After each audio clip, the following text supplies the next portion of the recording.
Good afternoon, Vicky. Hello, Scott. Hello, it's an absolute pleasure to see you this afternoon.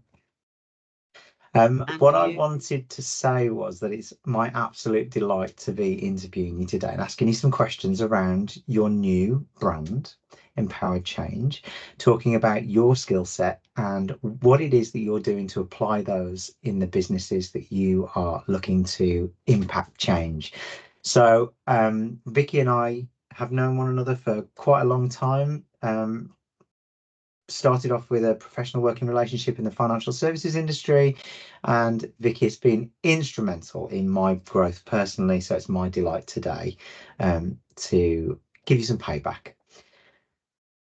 Thank you, Scott. You're very welcome. So I guess let's launch into some questions then. So what I'm interested and intrigued, and I guess some of the listeners will also be intrigued to understand, is what you offer organizations through your brand Empowered Change, and your skill set and some of the methodology that you employ to deliver that change and the help and assistance. Certainly, thank you, Scott. So, as we've said, my name is Vicky Docker, Director of Empowered Change, and I bring with me 30 years worth of experience. I know I don't look old enough, but 30 years worth of experience from the corporate world, the last 15 years having held a senior HR leadership role. So lots of tried and tested learning along the way that I bring this toolkit with me to come out and work with organisations that can value and benefit from that learning. Some people might refer to me as an HR wingwoman, where I come into an organisation and work with them on their people challenges. And they could be anything from trying to develop their managers, their leaders. It could be around their equality, diversity and inclusion. It could be around their talent management. So whatever's relevant, the challenges that they're facing at that time.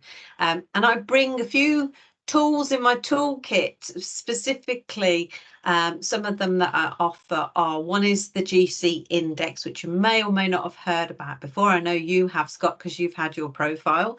But this is a tool that measures your energy for impact. So it's about what are the things you do that ignite you and get the best out of you. And actually, if we align our people to the roles that they're going to naturally sort of light up and do well in and be productive in, then actually it's really going to help efficiency, engagement and getting the best out of your people to help the business. So it's a great tool to use in recruitment, in talent management, leadership development, self-reflection, working with teams, setting up project groups, looking at culture. So that's one of the tools that I have in my toolkit. Another one is that I partner with Notion training provider, and they offer an online operational coaching program that helps people to learn how to ask questions instead of just giving the answers. So this can be managers, it can be leaders, it can be people that just want to get better at involving and engaging other people. And it's a program that I did myself when I did my executive training to become a coach and mentor. So I absolutely know that it works. So that's my second tool in my toolkit.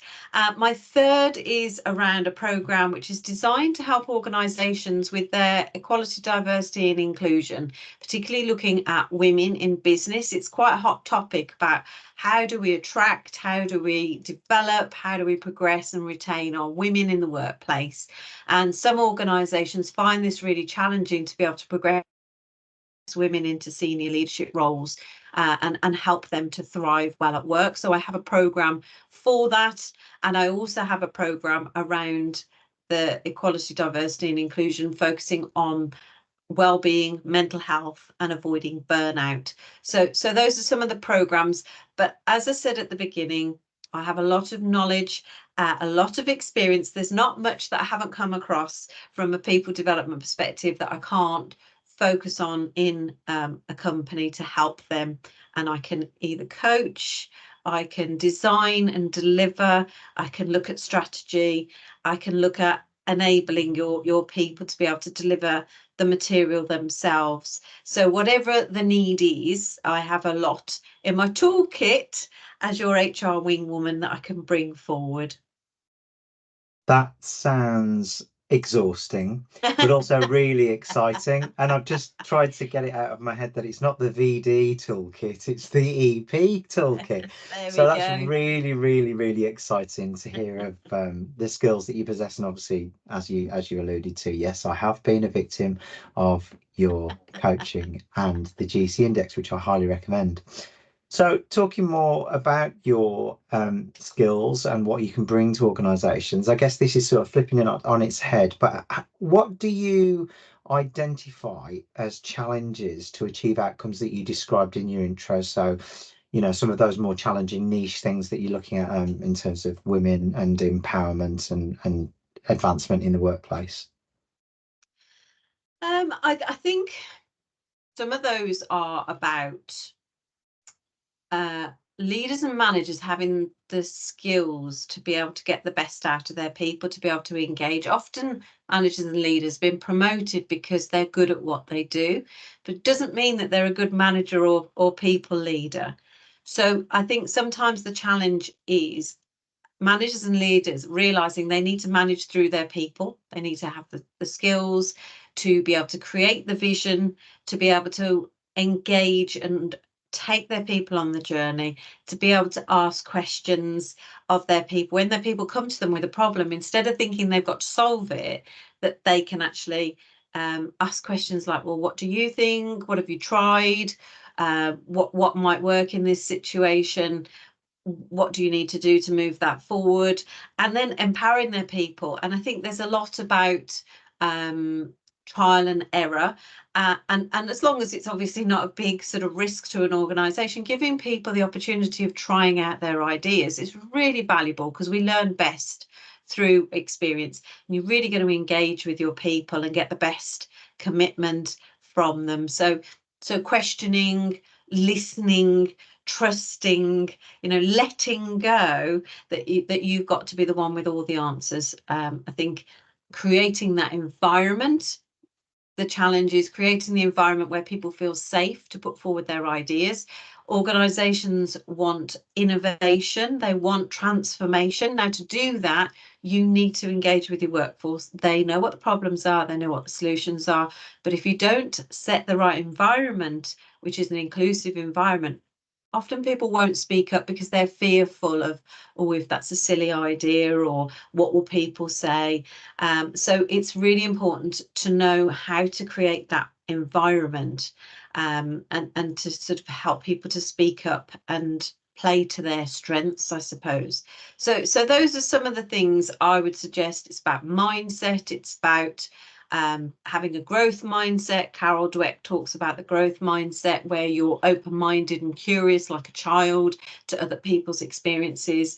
You value innovation ideas, so that you can help people to learn. So those are probably the key things that I would suggest are some of the challenges for organizations to focus on and to develop their people around.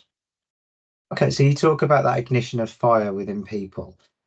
What is the key driver for you, and what are the outcomes that you're looking to achieve? So, what are your key drivers, and how do they translate into the outcomes that you're looking to achieve?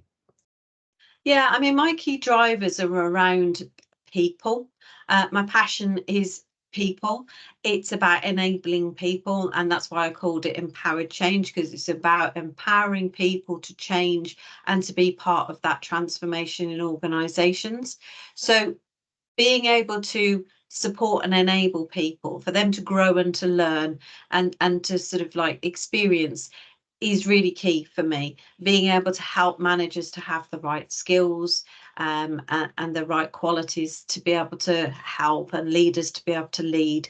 So I think for me, it's about understanding individuals, helping to get the best out of them, unlocking their talents, which may or may not be hidden, but actually playing to their strengths.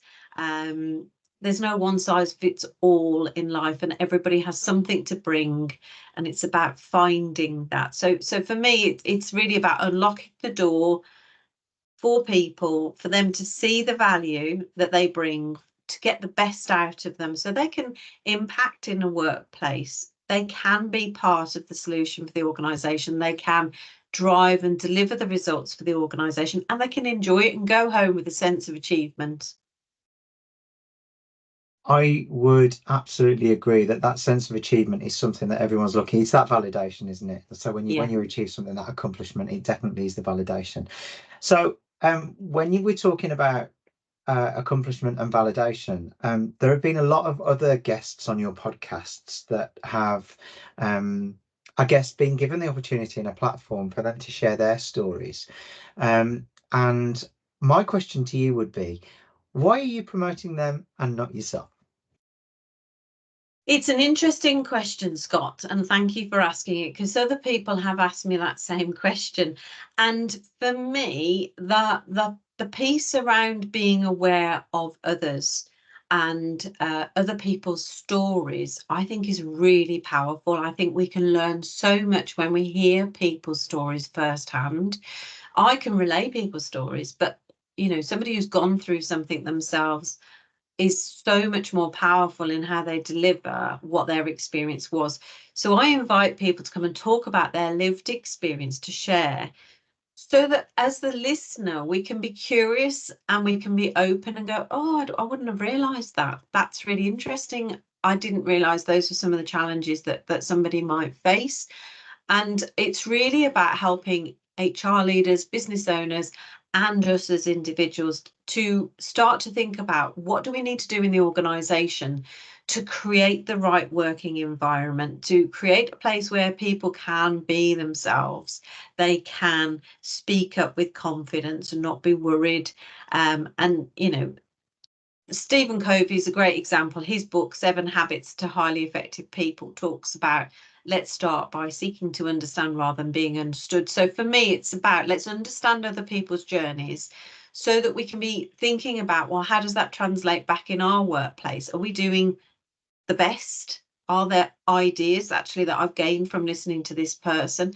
And for me, then my part is coming into organisations to be able to support them to think about what policies or processes or ways of working or education for their people have they set up. For example, conscious bias, unconscious bias, and being aware of microaggressions, and what can they do to create a more inclusive environment where they are engaging with people and there's representation of people that they can look at and go, that person's like me. That's really inspiring to see that.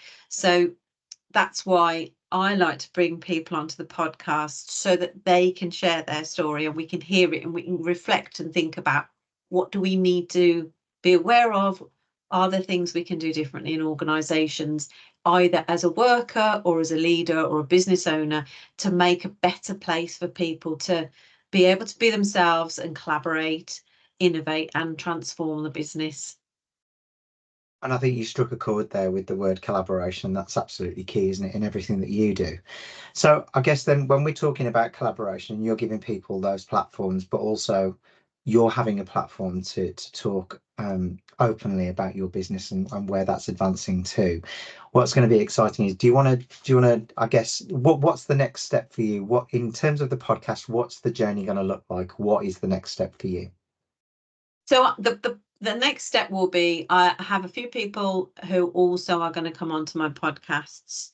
I am also going to work, having talked with yourself and others, on bringing some of my own thoughts to the fore for people, and as well as having guests. At the moment, my podcast series is around equality, diversity and inclusion, but I do look at doing a series around development, which focuses on how do we get the best from our people from a development perspective, and then another series around talent management. How do we identify and progress our talents? So there is much more to come, but this hopefully will whet people's appetites to sort of get a bit of a sense of what can I facilitate and give people the opportunity to think about. Well, that sounds super exciting, and I can't wait to unleash that EP toolkit on everybody and get some feedback and understand what people are doing. But it's been my absolute pleasure chatting with you this afternoon. And as always, thank you for being a delight. Thank you very much, Scott. I appreciate you helping me today by asking me some poignant questions. No problem at all.